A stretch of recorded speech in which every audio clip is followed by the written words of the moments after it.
Computer. So, and then I will formally welcome everyone to this edition of the RRI Quantum Science and Technology webinar. And we are very delighted to have Mark Wilde here with us as our speaker today. Mark is an associate professor in the Department of Physics and Astronomy and the Center for Computation and Technology at Louisiana State University. And he's a visiting associate professor at Cornell University and will be moving there full time in July 2022 when I'll be visiting him.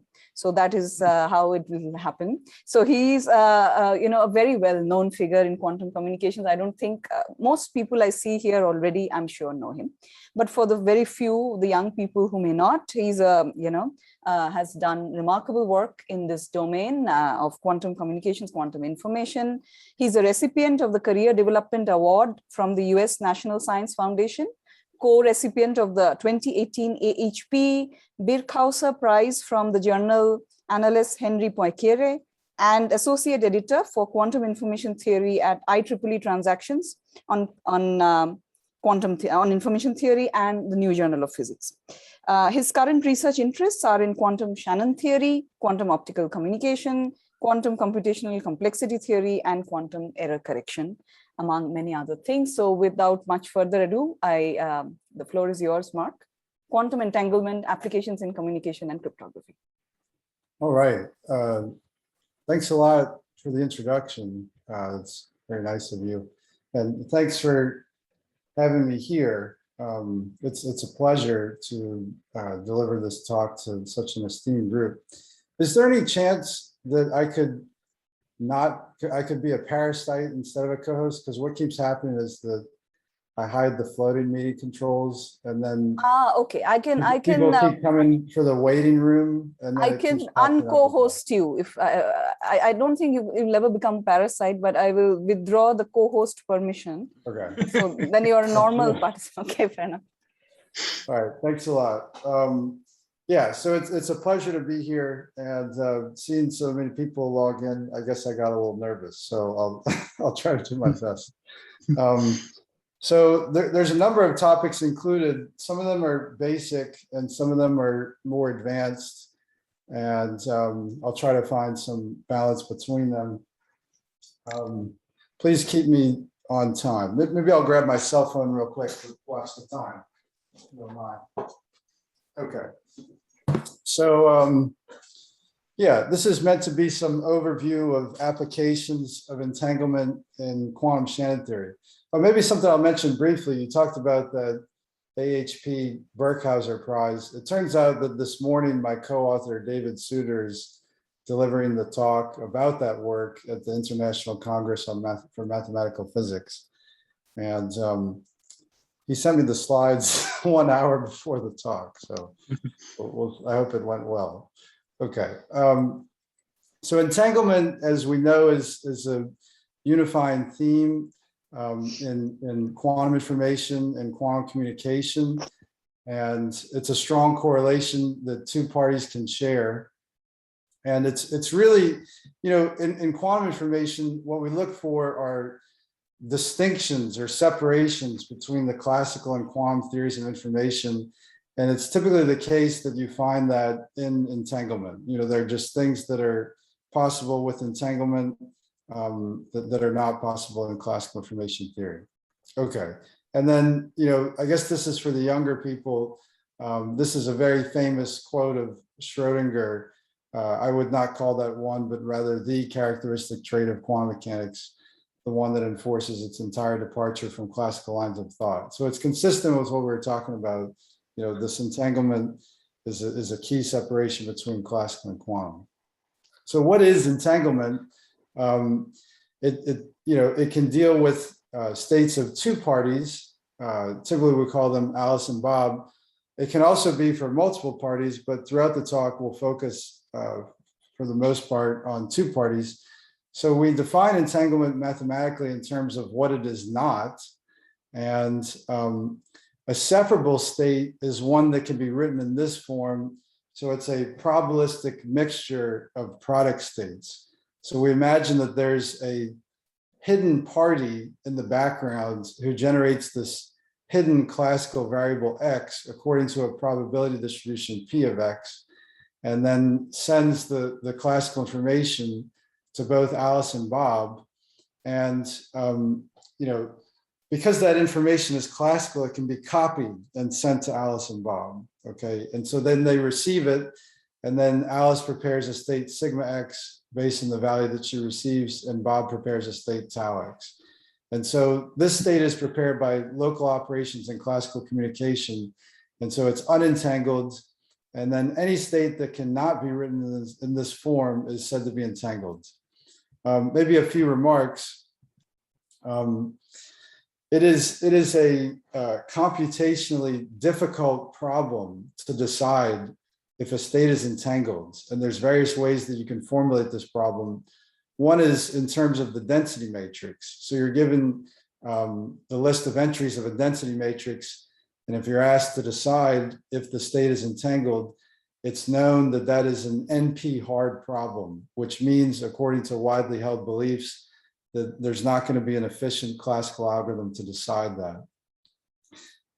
There are generalizations of that result where if a quantum state is prepared by a circuit, and then you want to try to decide using a quantum computer whether a state is entangled, it's also believed that that problem is hard for quantum computers to decide that problem. That's something that I've worked on. Okay, so yes, as we're saying, separable states can be prepared by local operations and classical communication.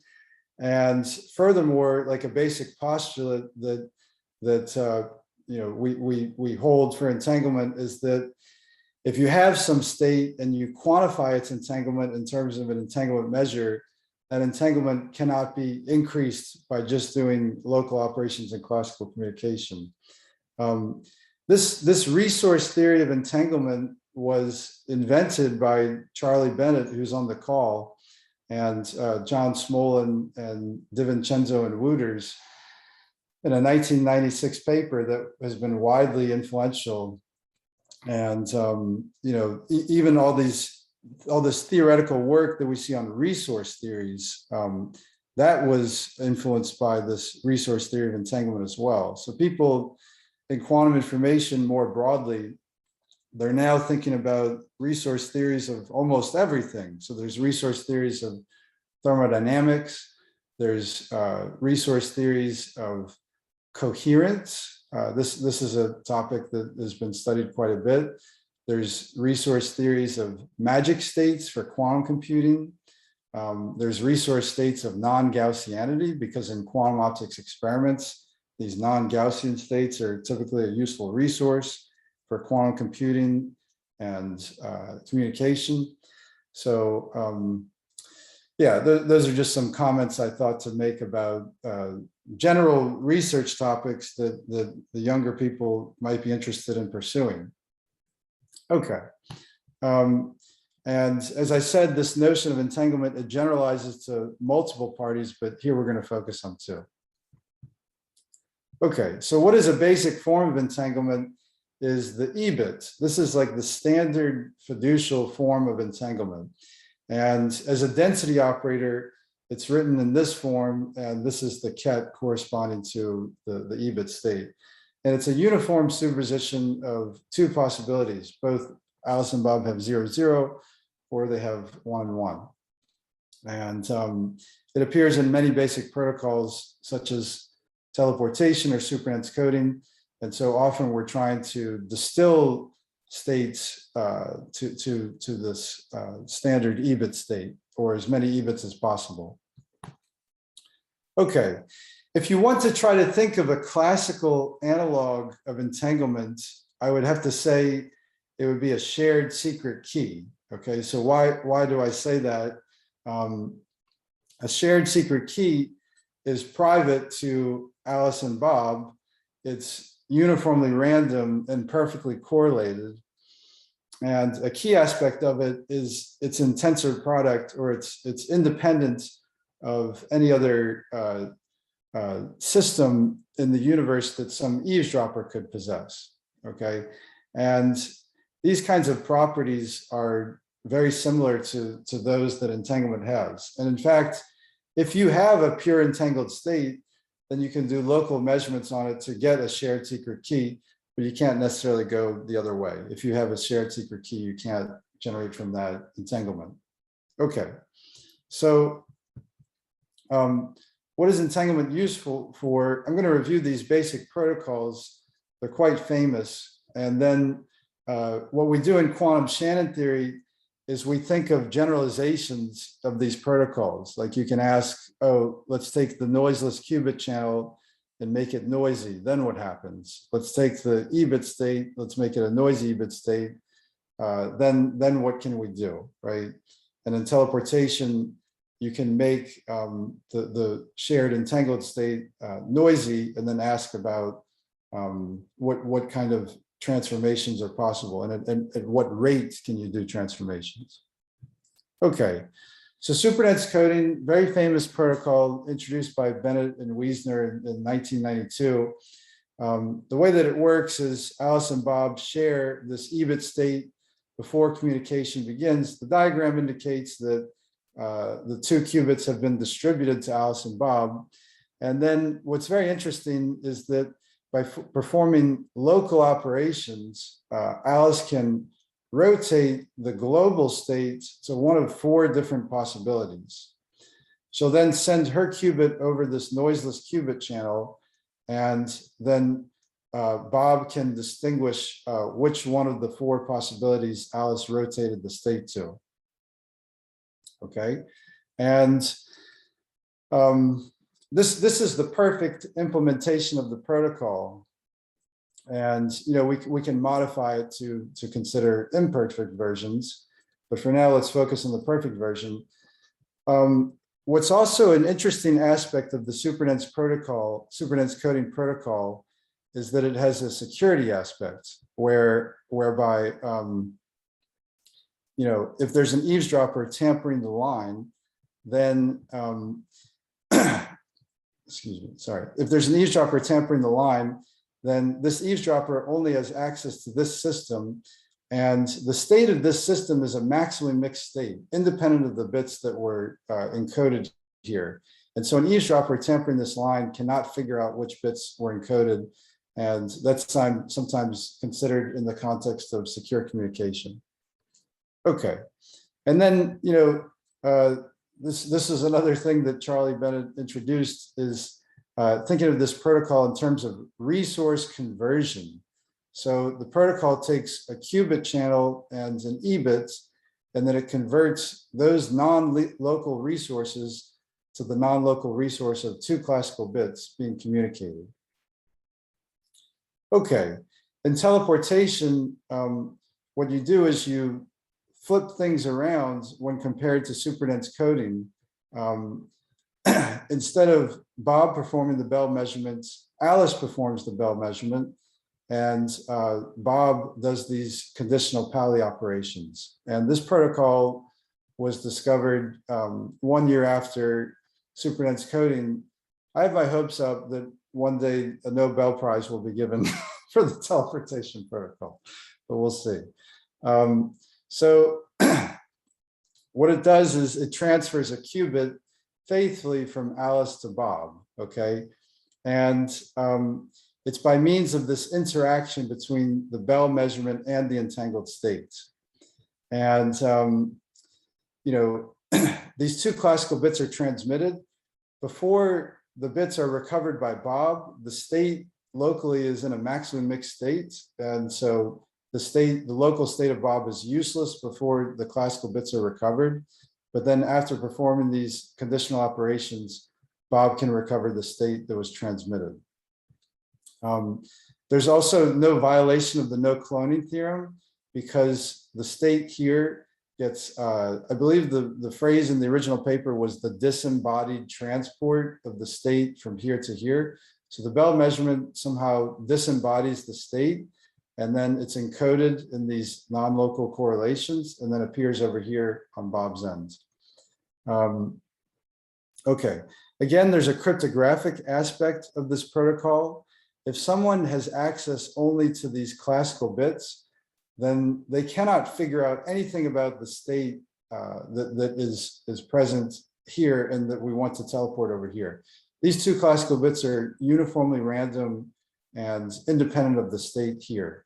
And so, if an eavesdropper is tampering the line, then she cannot figure out anything about the state that's being transmitted. I think that aspect has been utilized a fair amount in variations of quantum key distribution protocols, such as like measurement device independent QKD. Okay, and then the transfer of the state works for any possible state. It's like a universal teleporter. So the protocol, again, we can think of it in terms of resource conversion, where we take these two classical bits, one E bit, and convert them to one Q bit. And it's interesting, if you read some of the early papers on teleportation, Richard Joza had some exposition of teleportation. And he said that you can think of teleportation kind of like the qubit goes back in time. Like the qubit is here, and then it somehow gets transferred and like ricocheted through this Bell measurement, and then ricocheted off of this Bell state and appears over here. And so that's a very interesting way to think about it conceptually. And in fact, Charlie Bennett invented a model of time travel that has been considered seriously by people working on quantum gravity, et cetera, that's called post-selected teleportation. So the idea there is that 1/4 of the time you get lucky and there's no classical information that needs to be transmitted. And so it's kind of like the qubit went back in time. Okay, but I won't talk about that further today. I just thought it was an interesting point to mention. Okay, another way that entanglement manifests itself in quantum information is through the use of this CHSH game, which is another way to describe a Bell inequality experiment.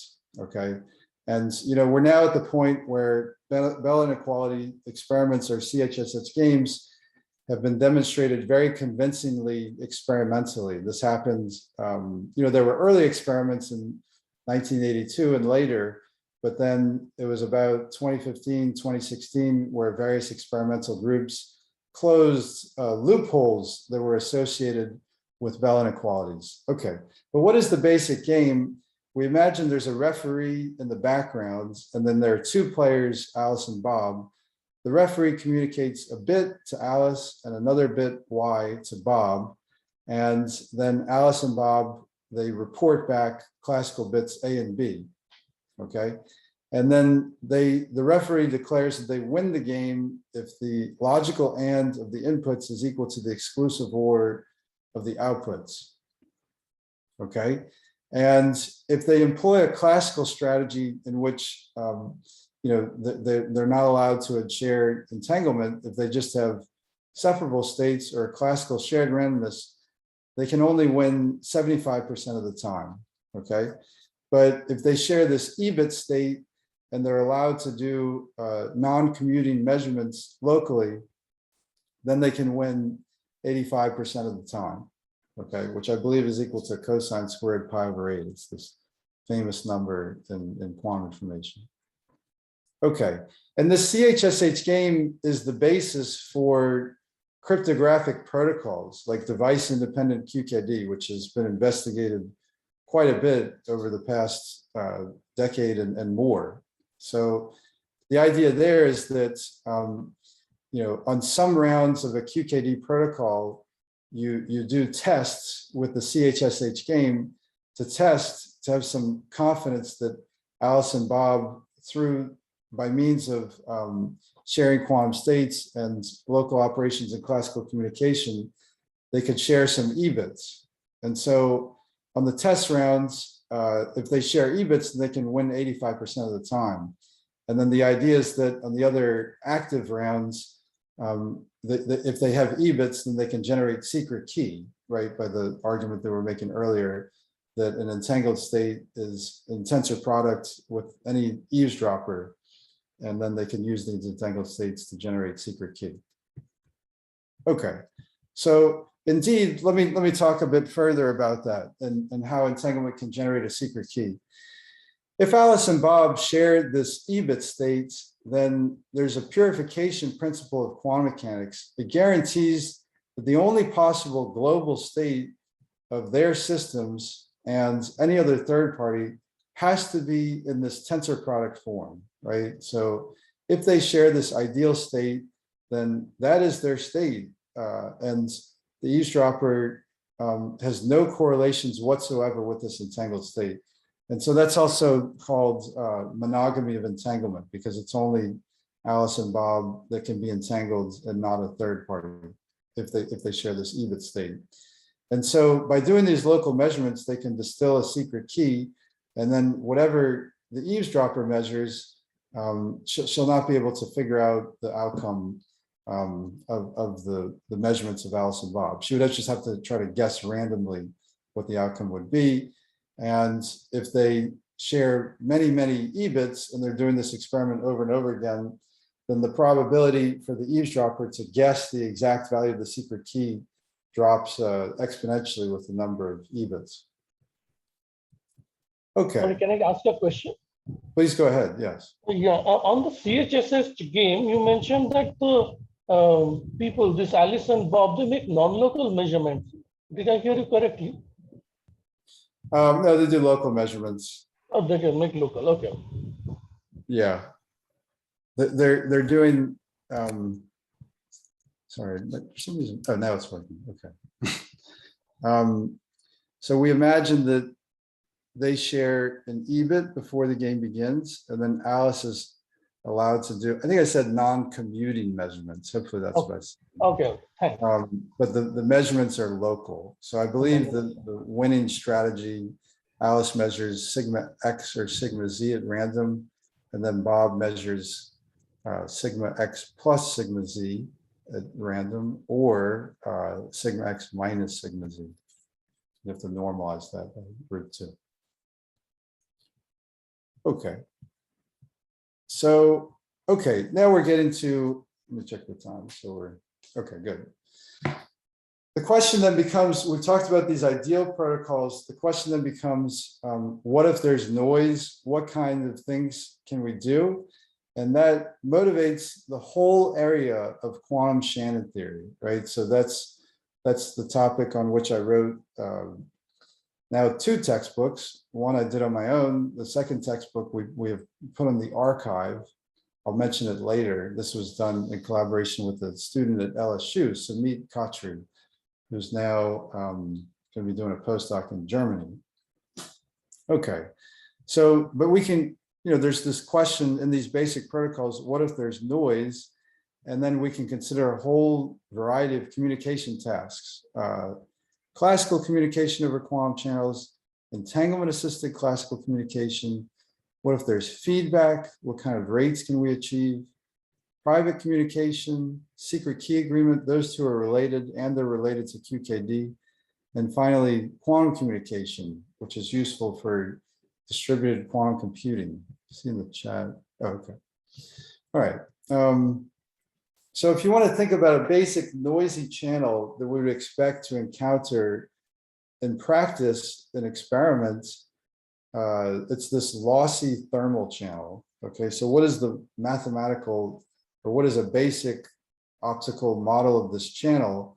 Is Alice has a mode of light that she's using to transmit a quantum state. And this quantum state, there are all kinds of choices that can be made.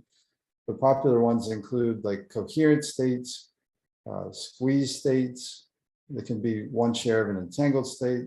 Anyway, so this input mode can be prepared in some state of light. And then the inaccessible environment prepares a thermal state. Okay, so this is a state that's thermal with respect to the photon number operators, the Hamiltonian.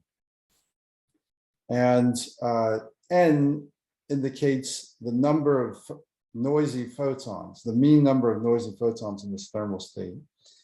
And then the beam splitter represents loss, and eta is the fraction of photons that make it through from Alice to Bob. It's like the remnant of the input that makes it through from Alice to Bob. And it's also called transmissivity, okay? And so Bob gets one output port of the beam splitter, and then the environment gets the other output port, and it's lost, right? The environment is inaccessible. Okay, and then a special case of this is of wide interest in experimental practice also, when there's no thermal noise. In that case, we call it pure loss channel, because the only noise that's due to the channel is loss. Okay. Okay. So here is a model. Here's how we can depict classical communication over a quantum channel. So Alice wants to transmit some message, some classical message, over many independent uses of the noisy channel big M. Okay, and so an example of that noisy channel could be the thermal channel. And she's allowed to do some encoding before communication begins. Okay, and the encoding can be anything that's allowed by quantum mechanics. So we can prepare a tensor product of coherent states. That would be an example of a good choice for a thermal channel. But in general, we can allow for entangled states. Okay, and it's known for some channels, coming back to entanglement, it's known that there exist channels for which entangled code words can enhance the capacity, okay? Can enhance the ultimate communication rate. So then the other side of this is that Bob receives all these channel outputs, and then he's allowed to do, again, anything allowed by quantum mechanics. So it could be a collective measurement in which he's measuring all of the output nodes. And then the output of the measurement is some classical choice. It's some classical estimate of the message that was transmitted. And so in quantum Shannon theory, what we want is that you're allowed to use the channel many times, along with any possible encoding and decoding. And you want to communicate at the highest rate possible, such that the error in decoding the message decays to zero as the number of channel uses goes to infinity. So the highest rate possible is called capacity. And this is a notion that goes back to Shannon in 1948. Okay, so what is done in a classical communication scheme is that you're just using what's called a product encoding. Okay, so the code words that are fed into the channel are tensor products of states, and an example would be a coherent state. Okay, and then that goes through the channel, which could be a lost channel, and so some remnants of the coherent state appears over here at the output. And then a classical strategy would have Bob perform individual measurements of each mode. Okay, and examples that are used in actual communication schemes are heterodyne or homodyne detection, to use language in quantum optics. Okay, and that'll get you a certain rate of communication, but it's known that if you allow for a collective measurement, you can achieve rates at the Halevo information rates. So that's related to work that Alexander Halevo did, as well as Schumacher and Westmoreland. Okay, so how does entanglement play a role? Well, we already talked about some of that here. So the idea is that you can use a collective measurement to decode the measurement, to decode the messages. And we talked about the example of Supernets coding. The Bell measurement that's done there is an example of a collective measurement. Okay. The other thing that can be done is to use entangled code words, and that can possibly enhance rates. And as we mentioned, there are examples of channels for which enhancements are possible. So explicit examples are known where collective measurements can enhance capacity. But if you combine collective measurements and entangled code words, explicit examples of channels for which capacity is enhanced, that's not known. There's only, it's known that there exist channels. It's kind of, channels were constructed randomly, and then it was shown that among ensembles of channels, there exist channels. That's due to Matt Hastings, 2008. Okay. So what is one of the main results for classical communication, it's this notion of classical capacity. So we can measure the classical correlations that can be generated by a channel by using this quantity that generalizes Shannon's mutual information. It's called Halevo information. And what you do is you pick a probability distribution over a classical register of classical values, and then you choose quantum states that are correlated with this classical register. And then you send those through the channel, and that makes a bipartite state, okay? And then what you do is you evaluate this Halevo information measure with respect to this bipartite state, and you maximize over all possible inputs. And then a core result of Halevo, Schumacher, and Westmoreland's is that this is an achievable rate for communication over a quantum channel. So in principle, there exist error correction codes that can achieve this rate. There's a choice of encoding and collective measurements that can be done at the decoder. Okay, and this mutual information is a linear combination of entropies. The two marginal entropies of this bipartite state minus the joint entropy, and that's a correlation measure. Okay, and depending on your viewpoint, this is either very interesting or unfortunate.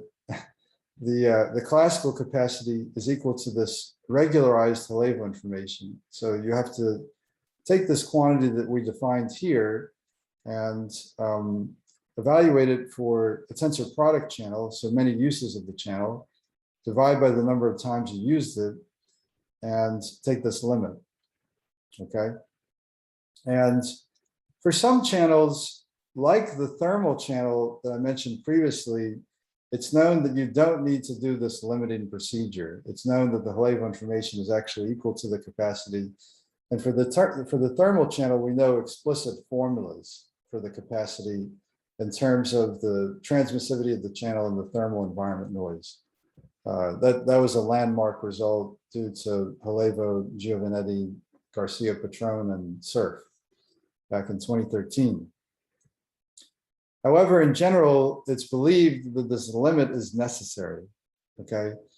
And so then research questions have revolved around, well, it's going to be hard to compute this quantity, or at least we believe so. And there's actually a big open question whether this quantity is even computable in the sense of Alan Turing.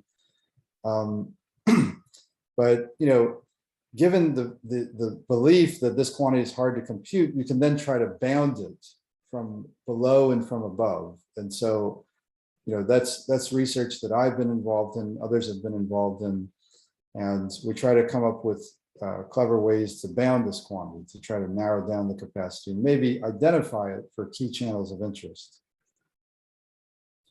Okay, related, so this is more detail about the Hastings result I was mentioning earlier. Hastings proved that there exists a quantum channel such that if you evaluate the Halevo information for two channel uses, that value is strictly larger than twice the Halevo information of the individual channel. And so we can interpret this as saying that if we use bipartite entangled states at the encoder, that can boost the capacity in principle. Okay. But indeed, a major challenge for quantum information is to provide such an example. If you're interested in recent progress in this question, you can read papers of Pranab Sen. He's at TIFR in Mumbai. Okay, and then I'll tell you some work that I've done on this topic if you're interested in learning more. So we were the Saikat Guha, who's my colleague at University of Arizona. We wrote a paper about designing error correction codes for achieving the classical capacity. We were inspired by work of Ari Khan, who won the Shannon Award some years ago by inventing polar codes. And so we took his ideas and we generalized them to the quantum case. And so if you're interested in designing codes for achieving capacity, or achieving the Halevo information of channels, you can look at this paper. And then this paper that I wrote with Saikat and Si-Hui Tan and Seth Lloyd, we designed a measurement that can achieve, if you can build it in the lab, then you can achieve the capacity of the pure loss channel. And this is a measurement that I believe would be very difficult and challenging to implement in practice. We call it the vacuum or not measurement. What it has to do is it has to coherently project onto one of two possibilities, either the all vacuum state of n modes or the identity minus that, okay? And what's critical is that if you get the outcome not vacuum, which is identity minus the vacuum, then the state, the resulting state after the measurement should be the state with the vacuum subtracted out, okay?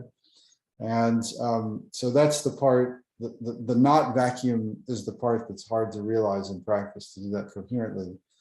There was a paper with a very, I don't know how popular the TV show Seinfeld is in India, but there's a paper by Daniel Oy called Measuring Nothing. And it was about trying to, realize this vacuum or not measurement, and at least a theoretical proposal for doing so. Ultimately, the editors of Physical Review letters made him change the title to something much more boring. But on the archive, it's called Measuring Nothing. Okay. Is there a question in the chat? Oh, can I please say what are polar codes? Yes.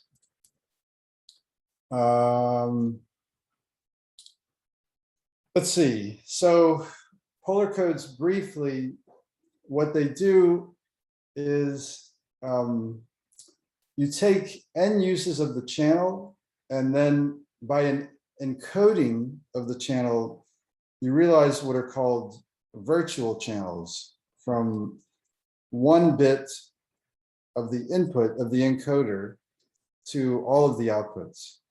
So that realizes, like a binary input channel. And then you can consider these virtual channels for every possible input bit, okay?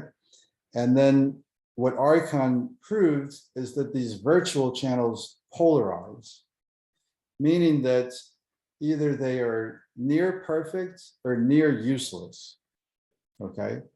And so the idea of the encoding scheme is that, well, if you know that some are near perfect or some are near useless, you encode the bits you want to transmit into the near perfect channels, and you put ancillary bits that you just set to 0, Archon called them frozen bits, in the useless channels.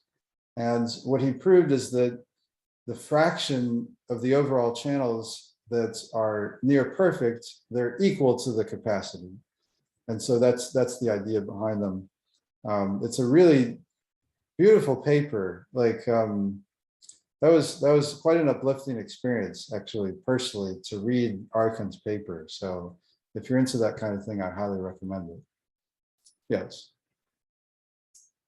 Thank you, Charlie, for your answer also. Okay, so I want to mention something interesting, a technical tool that was used to prove these results. It started with work of Pranab Sen and was subsequently improved by Chinese researcher Gao, Jingliang Gao, and subsequently improved by Samad, Stefano, and myself. It's what we call a quantum union bound, right? So the union bound is so ubiquitous in classical probability theory, and it's used everywhere. It's like a basic tool. So this is a quantum version of it. Okay, so the idea is that if you have a state and a sequence of projectors, and you can think of each projector as being one element of a 2 outcome measurement, right? So pi1 could be pi1 and identity minus 1 is a 2 outcome measurement.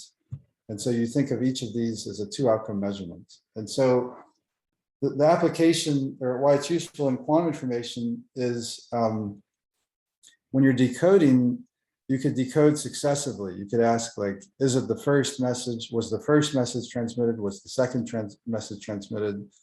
Was the nth message transmitted? And so you'd want like a certain sequence of outcomes to occur, okay? And so you can think of this right here as the probability that a correct sequence of events occurs.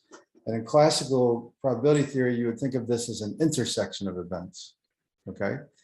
And so trace of rho minus that, if rho is a state, this is 1. So 1 minus that is the complement. So in classical probability theory, it would be a union of the complements of the individual events by applying De Morgan's law. So what the union bound says is that this probability of an incorrect sequence of events is bounded from above by the probability that the sum of the incorrect probabilities, the sum of the individual errors, okay? And in probability theory, you don't have this factor of 4, but due to this, due to us being in quantum and these projectors don't have to commute, the factor of 4 appears. I forgot to list a recent paper of Ryan O'Donnell and his student. Ryan O'Donnell is a computer scientist at Carnegie Mellon, who's more recently done a lot of wonderful work in quantum information. He has a recent paper called Quantum Union Bound Made Easy. I think he was frustrated looking at all of these papers and the proofs and finding them complicated. And so, you know, tried to make it simpler. And it's an interesting paper. I'd recommend having a look. They also prove that this factor of 4 is, there's a sense in which this factor of 4 is optimal, that you cannot make it any lower in the general case. Okay, so there's more things in the chat. Wire polar codes. Oh, okay, that's just, okay. Good. So I think I have about 15 minutes left. Yeah, sure. Let me try to keep progressing. I will not be able to get through all the slides that I have, but I'm just going to try to give you a sense of some other things.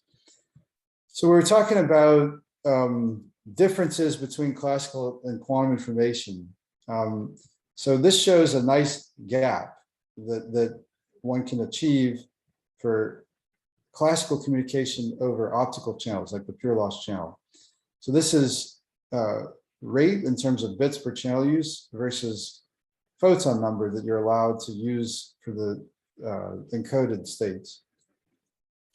And what you see is that if you're using homodyne detection or heterodyne detection, there's only a certain rate that you can achieve, as where if you use joint detection, this collective measurement, you can achieve a much higher rate in principle, okay?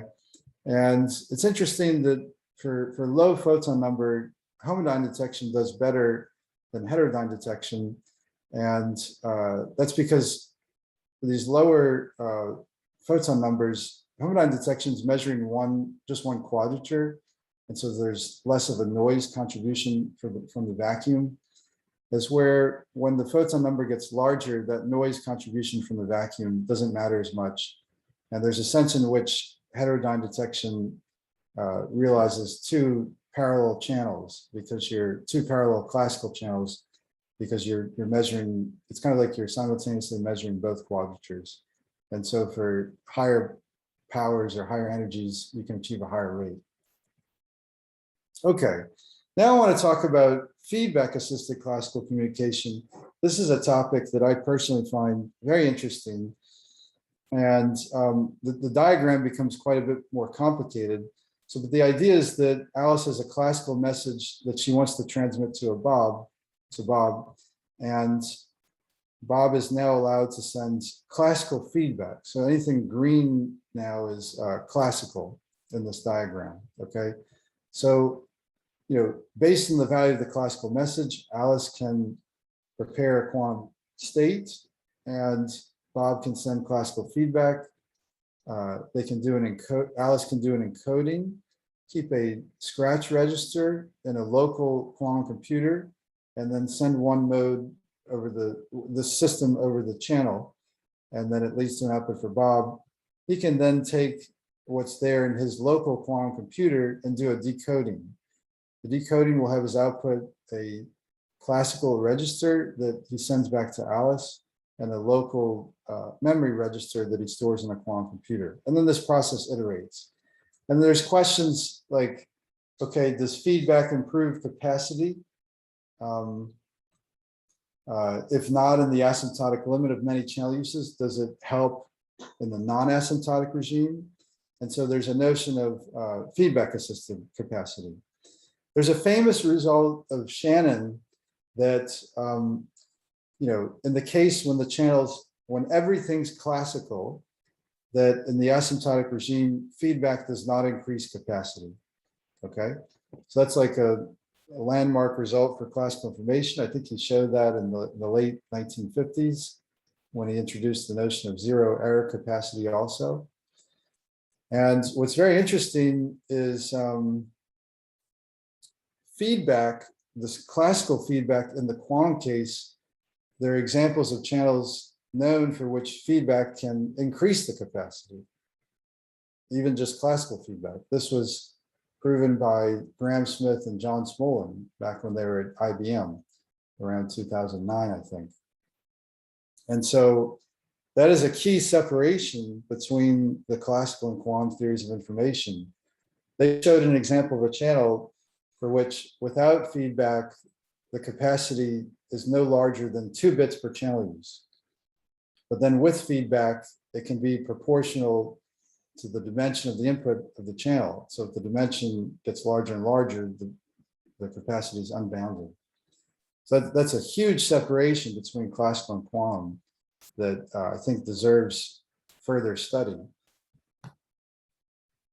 Okay, so the rough idea that Smith and Smolin used is that if the channel has the ability to generate entanglement, then you can use that entanglement in conjunction with the Supernets coding protocol.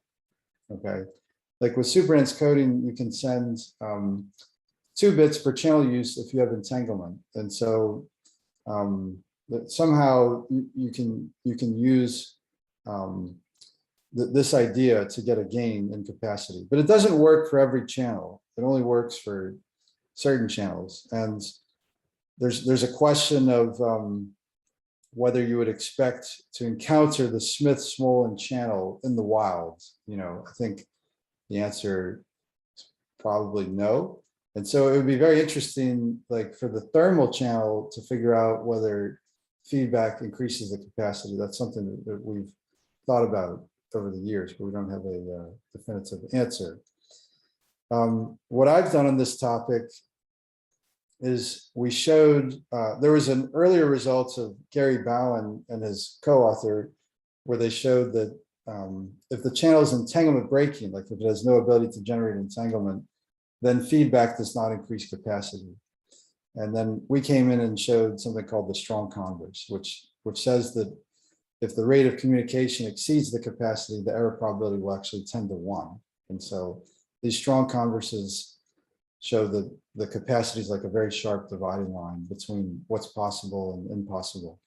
The other thing I've done on this topic, that's in collaboration with David Ding, Yihui Kwek, Peter Shore, and Sumit, he's my co-author for the book, and Xin Wang. So we've been trying to give upper bounds on this feedback assisted capacity. In this first paper, we showed an entropy bound. So the maximum output entropy of the channel is an upper bound on the feedback assisted capacity. We used that result to show that for what's called quantum erasure channel, feedback does not increase capacity. And also for the pure loss channel, we now know that feedback does not increase capacity. And so there's this lingering question about thermal channel that I mentioned. In this more recent paper, we established a different kind of upper bound on the capacity, and related to something called bipartite channels that I won't get into. There's a tool that we used to prove some of these results. It's a distinguishability measure introduced in this paper and independently in a paper by Marco Tome Michel, where it's called sandwiched Renyi relative entropy. And so this quantity has seen a lot of use, not only in quantum capacity kinds of things, but also in thermodynamics and even by people in high energy physics. So it's an interesting generalization of the notion of Renyi relative entropy introduced by Renyi. And what you do is you sandwich the density operators in this way, and then you get a measure that reduces to the classical Renyi relative entropy. But then for non-commuting states, it can behave in interesting ways. And what we know is that it obeys the data processing inequality for alpha between 1/2 and infinity. This was shown by, this was originally shown by Rupert Frank and Elliot Lieb, and it was shown by others. And then this is a paper that I wrote where I came up with a different proof that's more like Dennis Petz's proof from 1986 for a different quantum generalization of Renyi relative entropy. But you know, when you're coming up with a distinguishability measure, the main thing that you need is data processing, and so that plays a core result in proving these upper bounds kinds of statements. Let me skip this. So in this paper with Shore et al., we evaluated our upper bounds for the depolarizing channel, for the feedback assisted capacity, and this is the best known upper bound so far. Okay, the blue line. So what we're looking at is rate versus the polarizing parameter. The qubit depolarizing channel, either the qubit gets through with probability 1 minus p, or it gets completely randomized with probability p. Okay, and this lower bound, this blue line is what you can achieve at the Halevo information rate. And it's actually known for this channel that if there's not feedback, this is the capacity. Okay.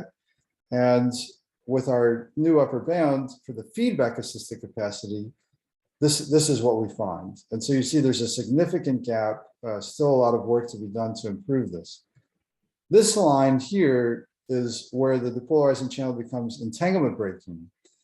And so we know beyond this point, the blue line is actually equal to the feedback assisted capacity. And we don't expect there to be like a large discontinuity in the capacity. So, or at least, you know, in a neighborhood around here. So my bet, well, I don't know, shouldn't say conjecture, but if I was forced to put down money, I think that we could bring the upper bound all the way down to the lower bounds, and just more work needs to be done. But it's an interesting challenge for people interested in quantum Shannon theory. All right, I'm basically out of time. I should leave enough time for questions. Let me just start flipping through and seeing if I see anything interesting to mention. This is the diagram we think about for quantum communication. If Alice wants to transmit qubits to Bob, then we have a notion of quantum capacity. How does entanglement play a role there? The goal is, you can think of the goal of quantum communication as being to preserve entanglement with a reference system. There's this famous quote of John Preskill where he's saying we can fight entanglement with entanglement. What does this mean? When you're trying to send quantum information, the quantum data gets entangled with the environment, and that's what prevents you from sending information perfectly. And what we do is we fight that entanglement with the environment by entangling the quantum information over many qubits, okay, or many modes in the optical case. And so you're using this entanglement of the code words to fight the entanglement with the environment. It's an interesting way to think about it. Okay. And quantum capacity, there's a formula for it in terms of this coherent information of a channel. It's defined as this entropy difference. And there's still loads of questions about quantum capacity. Okay. And if you haven't heard of it before, this is a very big deal and very interesting. This was found by Graham Smith and John Yard. There exist channels for which individually their quantum capacity is 0, but you put them together and the quantum capacity is strictly greater than 0. And Smith and Yard actually did work after the original work to show that there exist examples of Gaussian channels, quantum optical channels, for which this effect holds. And so, possibly you could see this effect in the wild. So that's interesting. Okay. I'm just going to skip to the end because it's pretty much time. Oh, I should plug these books that I wrote. This is one that's been used a lot. I'm going to be teaching this semester quantum information at LSU, but I'm going to try an experiment and use this new book that I wrote with Sumit. So this book captures everything until around 2011, 2012, and then this book captures many of the activities that were going on in quantum information during the past decade. And the approach in this book is to think in terms of von Neumann entropy and typical subspaces. Those are like very core concepts. The approach in this book is to think in terms of Renyi relative entropies, formulating all the problems of quantum Shannon theory in terms of a one-shot task, or if you're considering feedback-assisted tasks, like that would be an n-shot task. And then you use asymptotics of the one-shot quantities, and the interplay of those with Renyi relative entropies to get the capacity results. And so this is, we use this phrase modern approach. Eventually that will no longer be modern, but whatever, we chose that title to make some distinction between what we're doing here and what was going on in this book. And then also I gave lectures. There's an individual, her name is Nityazri. She's made this organization called She Quantum to support women pursuing studies in quantum information. And to support that effort, I gave these lectures on entanglement that can be found on YouTube. And so you can find more there. All right. Final thoughts. Entanglement is extremely important. It really shows a separation between classical and quantum. And what did I talk about? I talked about transmitting classical information. I talked about feedback-assisted classical communication. We talked about how entanglement played a role there. We talked about quantum communication briefly. I skipped over entanglement-assisted capacity. That's a very interesting capacity that could probably deserve a lecture all on its own. But that's a generalization of Supernets coding. And in that scenario, you really have the most beautiful results, I would say, where there's a formula, the quantum mutual information of a channel is the capacity. And I would say that's the fully quantum generalization of Shannon's results about capacity of classical channels. Our field is so rich with so many different things that can be done. I suspect that, over the next decade at least, there will still be many interesting things to discover and find out about what can be done with entanglement. And so I look forward to that. And, now we're seeing all these implementations. I mean, nowadays, you can actually log in and program quantum computers, and they're all over the world now. It's just really remarkable to think about it. And so the great challenge for experimentalists is to improve these devices where we're generating and storing entanglement so that we can take advantage of all these great possibilities. And with that, I'll stop. Thank you. Thanks a lot, Mark, for that very nice, very detailed overview.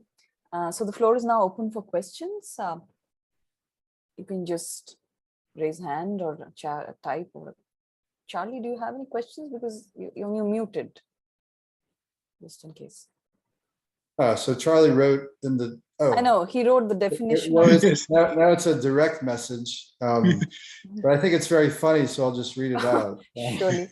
So he said, we like to say that Shannon discovered an elegant formula for entanglement-assisted capacity, which for classical channels happens to be equal to the Shannon capacity. Right. So Rengaraj has raised hand. Rengaraj? Yeah. Do you want to unmute and ask?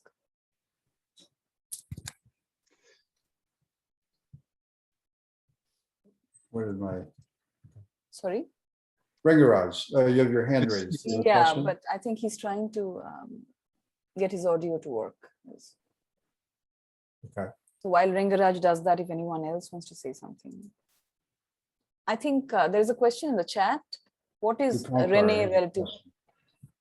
Maybe you answer the chat one. What is Rene relative? What is Rene relative entropy? Okay, great question. Sorry that I was a bit fast with that. I might have been a bit presumptuous. So we use relative entropy to quantify the distinguishability between quantum states.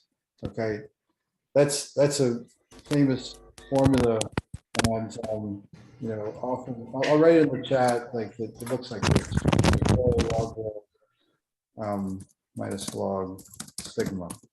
Okay. Oh, I read a direct message to Charlie Bennett. Let me. All right. Someone's making a lot of scratchy noises. Am I audible? Okay. One second. Sorry, give me a second. I'm trying to answer the question. So relative entropy is this. You've probably seen this before if you studied quantum information. This formula: trace of rho log rho, right, and minus log sigma. So that's used as a measure of distinguishability between two quantum states, and it has a distinct operational meaning. And then you can also think of it as a parent entropy, because you can derive von Neumann entropy from it as a special case. You can get conditional entropy as a special case. You can get mutual information as a special case. Okay. Then you know, you can formulate certain axioms for what it means for a quantity to be a relative entropy. And I forget who did this in the classical case, but you formulate certain axioms and you get a unique function, which is the relative entropy. If you then drop one of those axioms, you get Rene relative entropy. And that's what Rene did from kind of a purely mathematically inquisitive perspective in 1961. And then subsequently, people found operational meaning for Rene relative entropy in terms of protocols, like refined versions of capacity questions, where you're considering like how fast the error decays as a function of the number of channel uses, some question like that, right? And so that became quite ubiquitous in classical information theory. And then, of course, in quantum, we always look to classical for guidance. And so Dennis Petz invented a version of quantum Rene relative entropy in 1986. And then in 2013, we discovered this other quantum generalization of Rene relative entropy. And that has operational meaning in quantum Shannon theory. And you can find a lot of that in our book with Sumit, you know, so you can look in there. All right, so there was a direct question from me. There was a direct message from Khalid Benjamin to me. Why in the CHSH game, the winning probability is not 100% for quantum? So that's the first question. And it's a great question that was answered by Boris Cyrilson. I forget what year, but there's something called Cyrilson bounds, where you can actually, through a sequence of logical, sorry, there's a scratching noise. I'm suspecting it's Rengaraj, so I'm gonna, maybe if someone could. Yeah, I'll mute him for now. Yeah, if you don't mind. Okay, so there's something called the Cyrilson bound. Through a sequence of logical steps, you can prove that the winning probability cannot exceed 85%, this cosine squared pi over 8. Okay, and the follow-up question is there something beyond quantum entanglement, like supercorrelations can give 100%? Has someone worked on this? Unfortunately, you've been scooped. Yes. So there's something called the non-signaling correlations. Sandu Popescu, and I think his name is Daniel Rolik. They came up with, they were interested in this very question. I think it was the early 90s, I forget exactly, but they they came up with something called the PR box, which is kind of a fictitious correlation that two parties could share that wins the game with 100%. Okay, and it's called non-signaling correlations, and those go beyond quantum, but it's not clear that we can realize these correlations in practice. So, but there's been a lot of foundation work. There's been a lot of work in foundations of quantum mechanics related to this PR box. Yeah, and the idea of non-signaling correlations, that comes up a lot. Like I showed that capacity bound for feedback assisted capacity. To derive that bound, we use the concept of non-signaling correlations because the constraints corresponding to non-signaling correlations, they can be expressed as semi-definite constraints. And then typically if things are semi-definite constraints, they can be incorporated into semi-definite programs, which can be efficiently evaluated. Okay, so in the chat, Charlie said how Renyi entropies are a family of quantities generalizing entropy.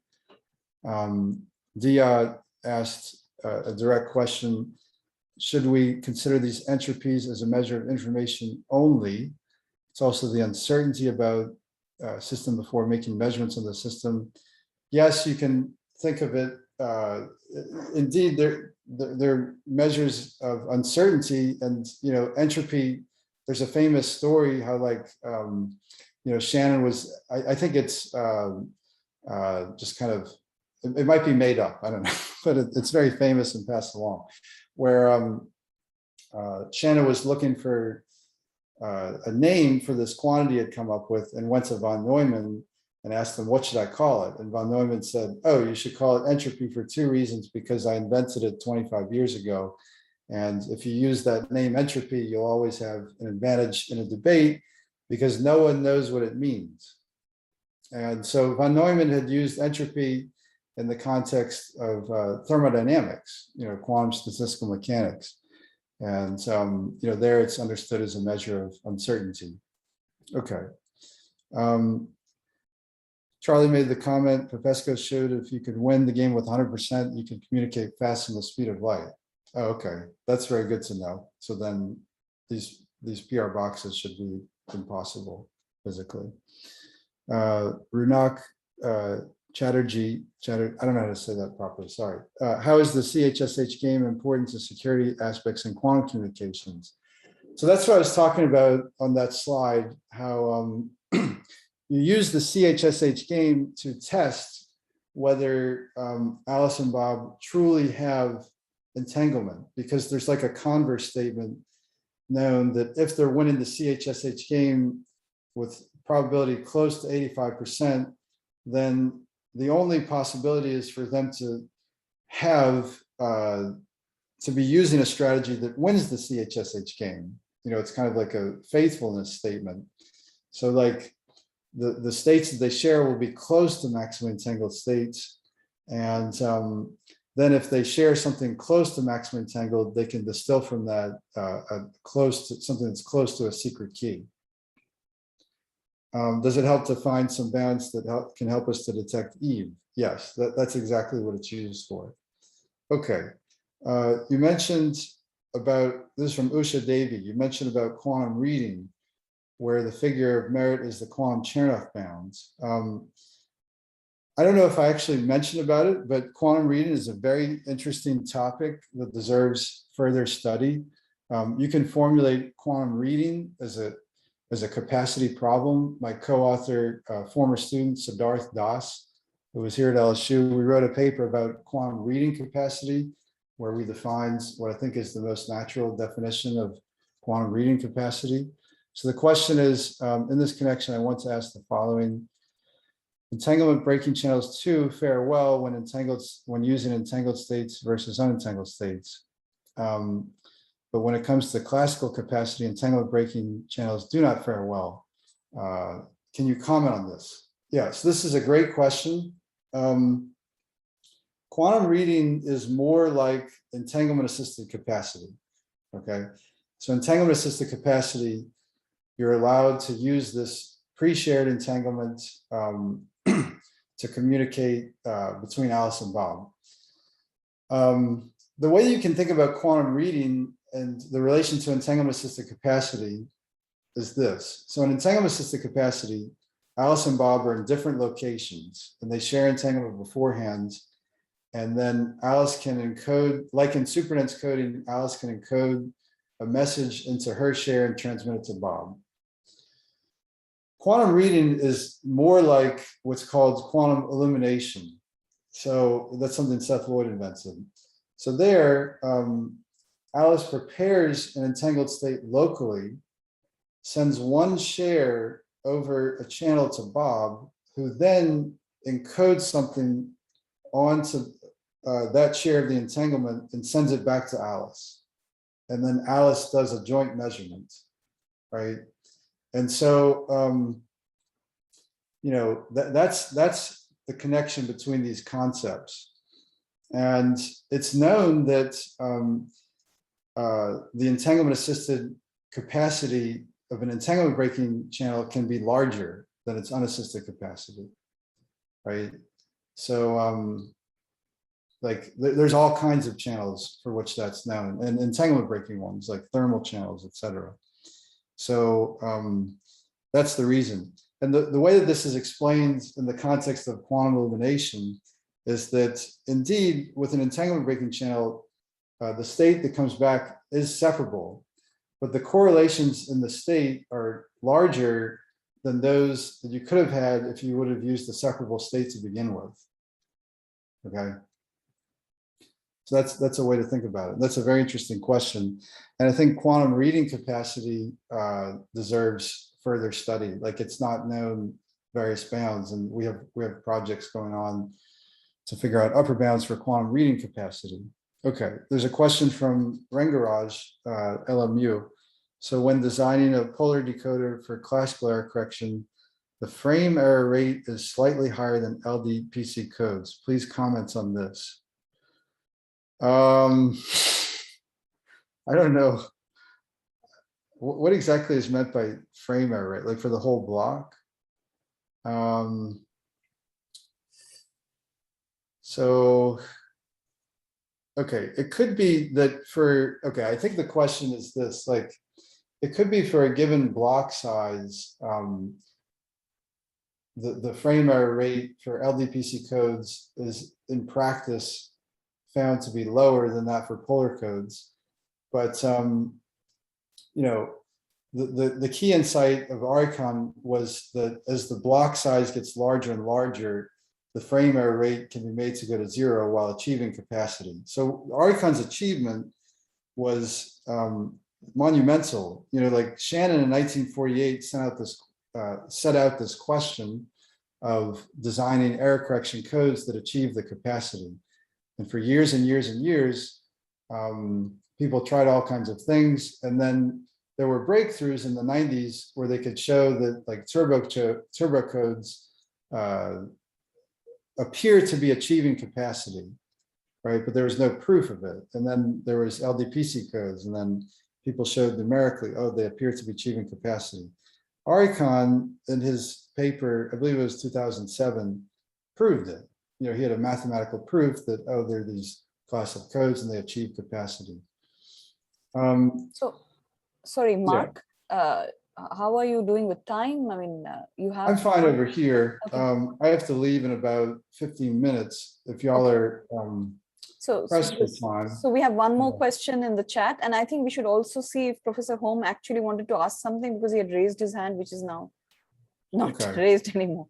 So I'm happy to have all these questions. Frankly, okay, when I get he has actually written in the chat. So then, yeah, you can just keep reading the chat. Then I think both. Okay. Please. So I wanted to continue a bit with polar codes. Polar codes are now used in present technology. So I believe that we're on 4G. Am I correct? Actually, I'll keep track. Or is it 5G? Anyway, they're used in present day technology.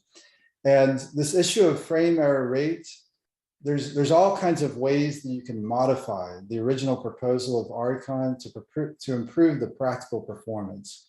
And so there's been all kinds of research about that. And then now those things are incorporated into the present day technology. So, I think it'd be wonderful to study polar codes further. There has been a lot of work, but just this basic setting of communicating classical data over quantum channels, there's been only so much work. A former student, Kaushik Sesadrishan, and it's like he's now a postdoc with Psychot, and he'll be starting in Pittsburgh as a professor.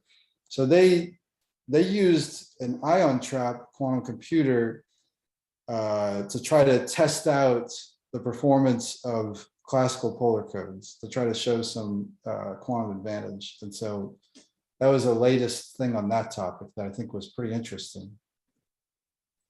Okay. PR box maximally violates information causality. Question from Indranil: can you kindly comment on how indefinite causal order affects channel capacity? Recent updates in this context. Okay. Am I being recorded? Yes, Mark. So I guess I'll say on the record, I'm pretty skeptical about this whole topic of indefinite causal orders and channel capacity. Like you'll see things like, oh, you can send information at a non-trivial rate over a completely depolarizing channel, right? Which is like totally useless if somehow you have access to indefinite causal order. And so my main skepticism is like, yeah, it's certainly interesting mathematically. Can we see this in the wild, like in an experiment, right? Or not even in the wild, like in an experiment? Can we expect to see these effects come to fruition? And I'm very skeptical about the whole thing. It has made an impact on quantum gravity because, in quantum gravity, we could possibly expect to see superpositions of causal orders come into play. So I guess I don't have much to comment because I'm not immersed in the topic. The person to converse with about this and possibly invite, if you're interested to hear about it for a seminar, is Giulio Chiribella. I don't know if you've invited him already, but he's been really pushing this topic quite a bit and has quite a bit of research about it. I think it's very interesting from a theoretical perspective, all kinds of things have been discussed and considered theoretically, like distinguishability of channels, transmitting information over channels, classical, quantum, etc. And I think Giulio has a grand plan of considering like a second quantized quantum Shannon theory, where you could have like the timelines, like in all the diagrams I was showing you, these timelines are classical, right? But he wants to consider when the timelines can be quantum. You can have superpositions of causal orders. Okay.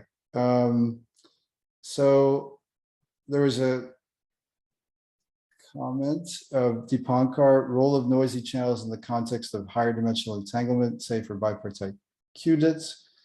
What are the future interesting questions to study using the studies on noisy channels you mentioned? Okay, so for higher dimensional entanglement, bipartite qubits, there has been a lot of work on computing entanglement measures. There's been a lot of work, and especially from scientists in India.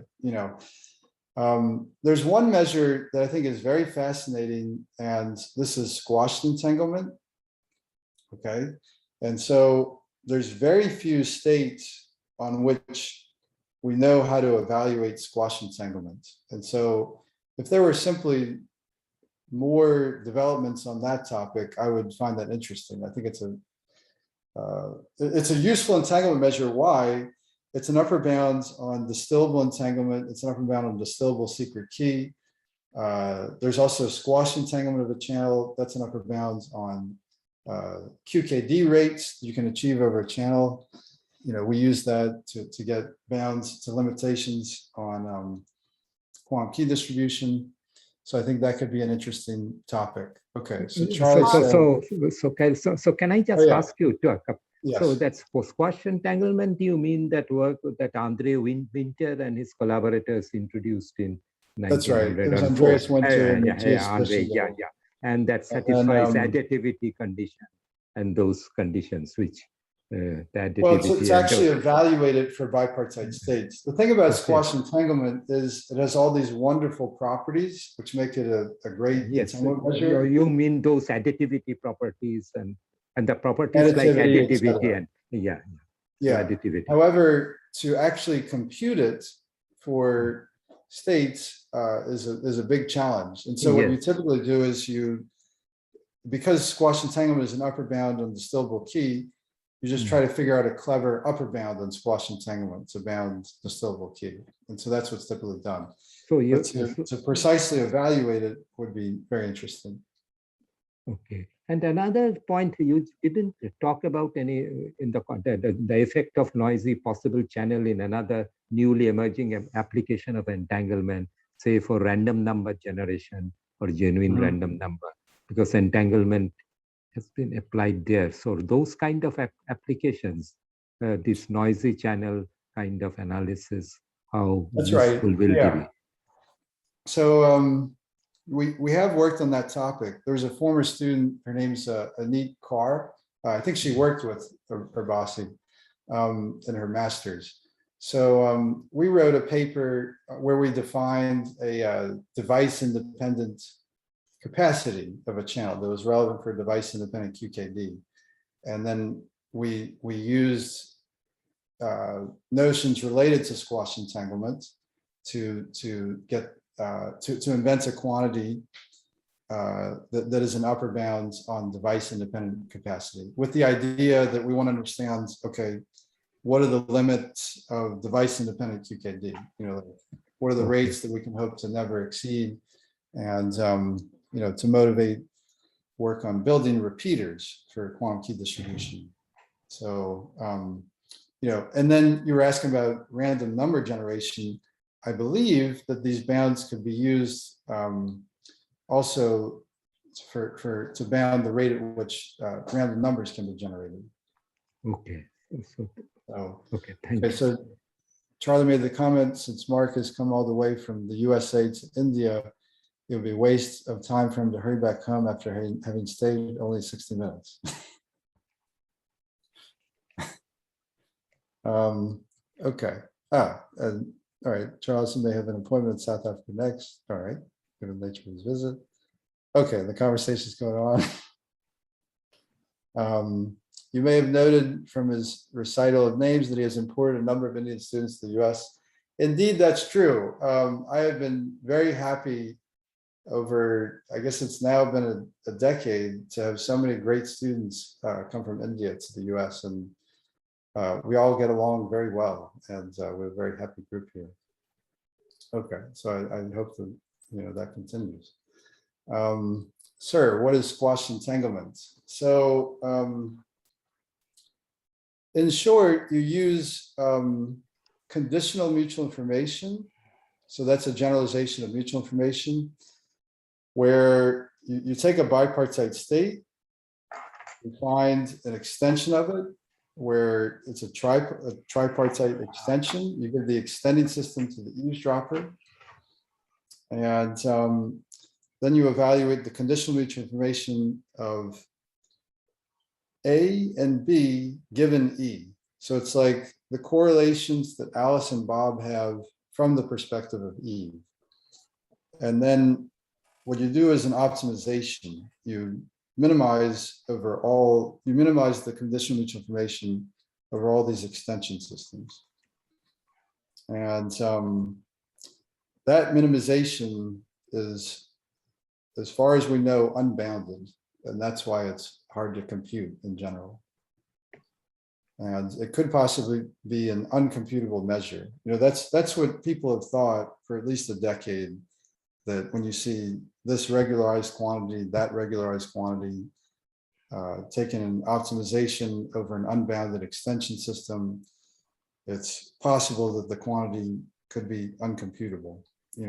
So even though theoretically we can prove that squash entanglement has all these nice properties, like it's kind of an ideal entanglement measure in that sense, it's unideal in that we can't actually compute it. So that's why I think there could be more interesting work there. Oh, okay. So I like Charlie's comment. Mark's skepticism about causal order is like mine about closed time like curves as a cryptanalytic or computational aid. Yeah, indeed, that's a you know, interesting research line that has been done about closed time like curves. There are different models that have appeared, and they're very intriguing, but they all involve nonlinear modifications of quantum mechanics. And so, you know, they kind of, everything's just much more challenging to deal with. And then there are kind of different interpretations of what goes on. You know, there was a, I believe in Scott Aronson's book, Quantum Computing Since Democritus, he has a chapter called the CTC Wars or something like that. And it's about different interpretations on what is possible with closed time like curves. So Scott Aronson and John Watrous wrote a paper that quantum computers supplemented with closed time like curves could achieve piece-based computations. You know, so like computations where there's you're allowed a polynomial amount of memory, and it's a very powerful computational class. However, Charlie and collaborators wrote a paper where they wrote that there's actually no advantage at all offered by these closed time like curves that behave according to the model of Deutsch. And I don't think this is resolved. I mean, it's like, that's why it's a war. Okay. Yeah. So I don't think we have any more questions, Mark. If anyone wants to say anything at this point, then please unmute. Yeah. I think Mark said he has to leave in a minute. Yeah, I'm going to meet the Dowlings are here. Okay, yes, of course. Yeah, I did catch that on social media. So yeah, it's been nice to have them here. Sure. Yeah, it was absolutely shocking. Oh, I'm gonna leave you with a quote of Dowling. This is very funny. Absolutely, it has to be, right? I found this in one of his notes. I'll just write it and then. Okay. I can have my cake and eat it too. Indeed. So yeah. So what a wonderful way, you know, to remember John and end this seminar. So thanks a lot, Mark, for your time, and of course to our guests from India and abroad, and Charlie for adding that extra, you know, all the information and, you know, making this very enjoyable, and to the rest of the people who have contributed in every way. So thanks a lot. And thanks a lot. See you guys at the next seminar. See you. Very good to see everyone. Yeah, bye. Have a good night.